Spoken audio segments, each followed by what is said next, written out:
আমার স্ত্রী সবজি বাগানে এসেছে, সিম তুলছে। এই সিম গাছগুলো আচ্ছা আমি পেড়ে দিচ্ছি। হাত যাচ্ছে না উপরে।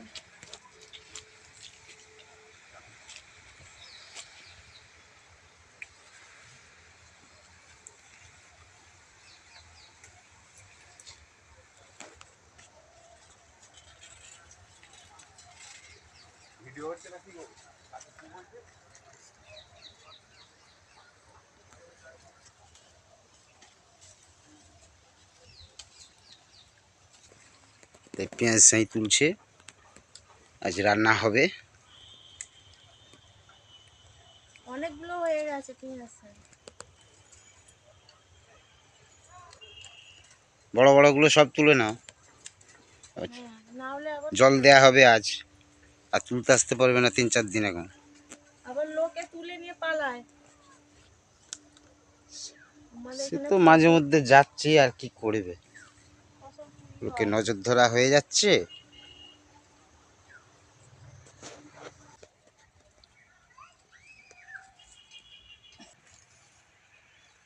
আমরা এই মূলো এরকম এটা খাই, যে কারা খান। দাদাভাই মূলোটা তুলে দিচ্ছে, হয়েছে।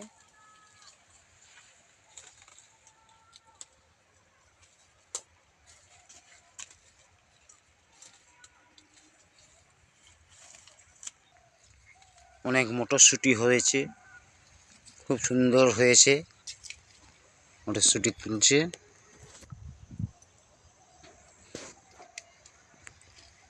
মটরশুঁটিগুলো শক্ত হয়েছে গো। হ্যাঁ, মটরশুঁটিগুলো শক্ত হয়েছে, ভালো মোটা হয়ে গেছে, বড় বড় হয়ে গেছে, দানা মোটা হয়েছে।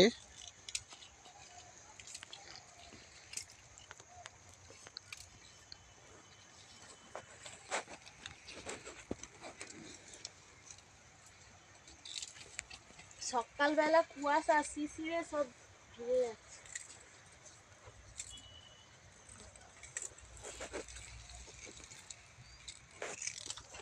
এতগুলো হয়েছে। কপিও লাগিয়েছিলাম, দেখতে পাচ্ছেন এই সব কপি গাছ, এগুলো বাঁধাকপির গাছ।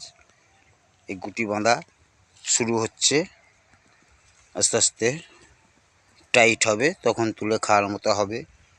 এদিকে ফুলকপি গাছ, দেখুন ফুলকপিতে কি সুন্দর ছোট ছোট ফুল ধরেছে।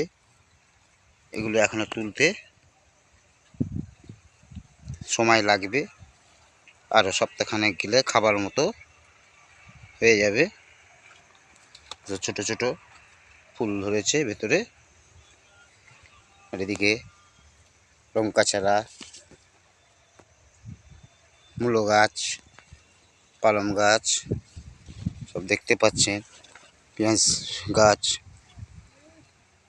এগুলো আলু, কলম্বা আলু বসিয়েছিলাম এর সাথেই, দেখুন কি সুন্দর গাছ হয়েছে। ওদিকে টমেটো গাছ আছে, ফুলকপির গাছ আছে,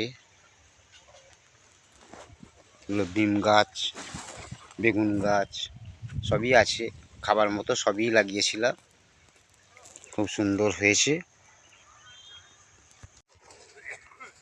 এগুলো ধনে গাছ, ধনে পাতা তুলছে। এগুলো কেটে নিলে আবার হবে, এগুলো হাইব্রিড ধনেপাতার গাছ, ওই জন্য ওবরাই না কেটে। আর একটা ওলকপি ফেটে গেছে কেমন গো। এটা তুলেছে, এটা ভালো আছে, ফটোটা তুলে নাও।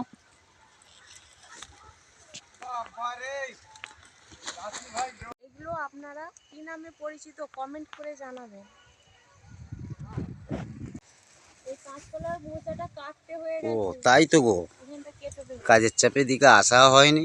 এটা কাঁচকলার কাঁদে।